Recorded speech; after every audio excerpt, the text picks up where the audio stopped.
Gibran serang Prabowo.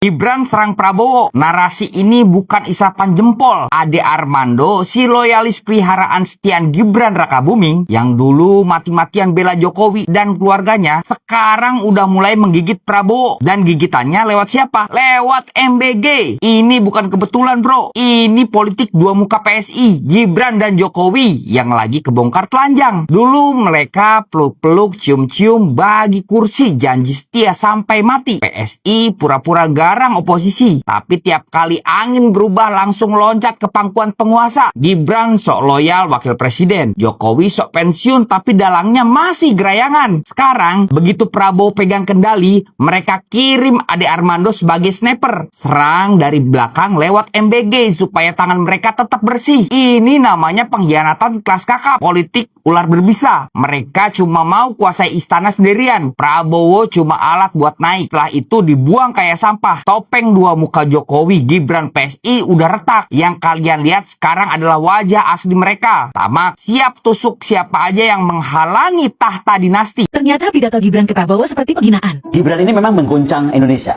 Tetapi nggak usah juga dia mengeluarkan video yang kok takut sama saya. Aku kesel banget tuh. Karena pertama dia masih muda banget ya. Gibran ini masih muda sekali. Ketika dia menghampiri Pak Prabowo pada saat mau announcement ngomong, tenang Pak Prabowo, saya datang, saya di sini. Itu kalau buat saya, itu menghina Pak Prabowo. Ini kalau saya pribadi ya. Kok Pak Prabowo diginin ya? Orang yang sudah pernah perang di Timur Timur, sudah pernah harus mengungsi, lalu kembali ke tanah air ya kan, dengan sabar dan persisten melewati 3 tahapan, kalah lagi, maju lagi, kalah lagi, itu nggak mudah. Dan saya hormat untuk orang-orang seperti itu. Halo guys, awas ada akun robot bergentayangan. Korbannya adalah pengamat militer Koni Rahakundini Bagri. Setelah mengkritik Presiden Prabowo, ia tiba-tiba akunnya diserbu oleh akun robot, dan dia juga sudah mengecek akun-akun itu siapa saja. Nah kita dengarkan ini ya, Koni Rahakundini Bagri. Pak Presiden, ini aku cuma ngasih tahu Pak ya, aku tuh udah cek soalnya, yang nyerang aku tuh bukan buzzer biasa, udah robot, udah mesin. Jadi blasting itu cepat sekali. Dengan terus memberi tag aku tuh seolah-olah Profesor Hoax. Gini Pak Presiden, saya tuh perhatiin setiap saya tuh memberi masukan untuk Bapak atau koreksi Bapak, boleh dong Presiden dikoreksi, memangnya Bapak raja, kan Bapak knocking Pak. Jangan sampai terjadi gerakan knocking nih gara-gara Bapak nggak bisa dikoreksi. Ini kok pasukannya Bapak ini, atau Bapak tahu atau enggak, langsung nyerang saya, udah kayak rombongan. Saya udah cek mereka semua, IP-nya di mana, nomor teleponnya berapa. Tapi rata-rata mereka sudah pakai robot, dan afiliasinya kemana di istana sudah saya detect juga. Jadi pertanyaan saya cuma satu Pak, ini beneran Bapak yang nyuruh? Beneran Pak? Serius? Pak, jangan sampai nih Pak ya, jangan sampai ada gerakan knocking di Indonesia loh Pak. Bapak itu presiden Pak, dipilih rakyat. Jadi kalau ada orang beri masukan, apalagi guru besar, apalagi akademisi gitu ya Pak ya. Beneran ya Pak, bukan mendadak akademisi. Ups, gitu. Maaf ya, soalnya ada tuh Pak, mendadak akademisi, mendadak aja gitu tiba-tiba. Nah, jadi Pak, sekali lagi, tolong dikoreksi Pak kalau anak buahnya kayak gitu. Waras ya, Indonesia tuh negara hukum, negara demokrasi, bukan raja-rajaan nih. Kecuali Bapak raja, Buna tuh ibu raja gitu. Oke deh, boleh gitu-gituan Pak. Itu aja Pak Prabowo. Ya, jadi pasukan Bapak udah liar. Dah. Laporan Joko Widodo terhadap para penuduhnya yang menuduh dirinya memiliki ijazah palsu atau ijazahnya tidak asli, sampai hari ini sudah menuju 2 tahun tak kunjung selesai. Saya, orang yang pernah berkali-kali mengatakan, silakan dicek statement-statement saya sebelumnya, berkali-kali mengatakan bahwa persoalan ini tidak akan pernah sampai di pengadilan. Mengapa demikian? Karena pihak pelapor maupun terlapor sama-sama tidak yakin bahwa dirinya mampu membuktikan apa yang mereka dalilkan terhadap dirinya. Pelapor dalam hal ini Jokowi, saya yakini juga tidak akan mampu membuktikan, menceritakan bahwa dirinya pernah kuliah sampai selesai dan memiliki ijazah serta diwisuda. Para terlapor juga yang menuduh Jokowi, saya yakini tidak akan pernah mampu membuktikan tuduhannya secara valid, secara hukum terhadap Jokowi. Maka saya mengatakan berkali-kali, ini tidak akan pernah sampai di pengadilan. Dan sekarang siang itu terlihat sudah banyak yang mengajukan restoratif justice, padahal sebetulnya kalau ini mau dibawa ke persidangan sangat mudah persoalan ini. Ini kan soal ijazah palsu. Kalau memang Jokowi ijazahnya asli dan didukung oleh UGM yang mengeluarkan ijazah tersebut, ini sudah selesai.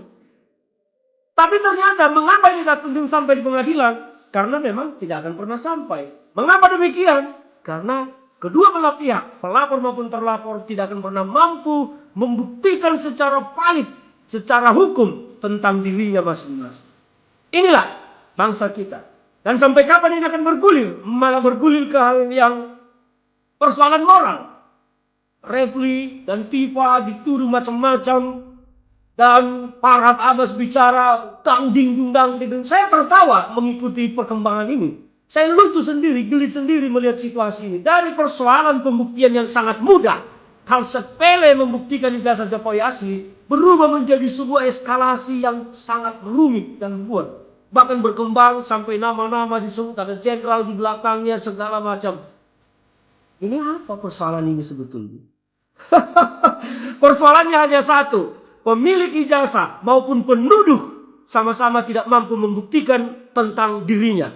Jokowi tidak mampu membuktikan dirinya valid memiliki ijazah asli, pernah kuliah, pernah selesai dan pernah wisuda, dan penuduh tidak pernah mampu membuktikan tuduhannya secara valid, secara hukum. Inilah persoalannya. Makanya ini persoalan tidak pernah sampai di pengadilan. Dan ini akan menjadi tontonan yang menggelikan dan membuat jijik lama-lama.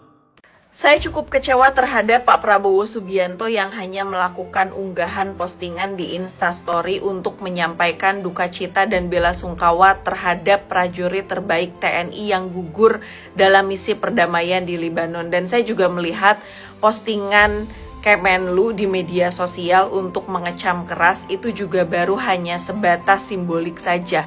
Retorika saja itu tidaklah cukup tanpa dibarengi dengan koreksi kebijakan. Dan Pak Prabowo Subianto mau menunggu apa lagi untuk keluar dari keanggotaan Board Office.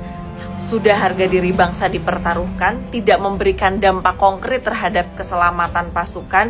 Ini hanya akan menghabiskan anggaran negara dan pajak rakyat untuk ikut-ikutan membayar biaya strategis.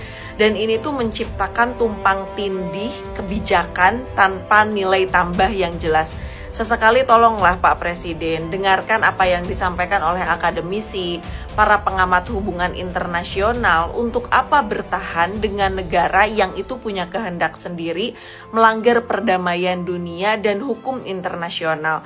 Dalam kajian Deep Intelligence Research, kita melihat bagaimana emosi dan sentimen publik yang itu jelas menunjukkan kemarahan, sentimen negatif yang tinggi atas gugurnya para prajurit terbaik TNI, dan ini seharusnya itu menjadi bahan evaluasi yang serius.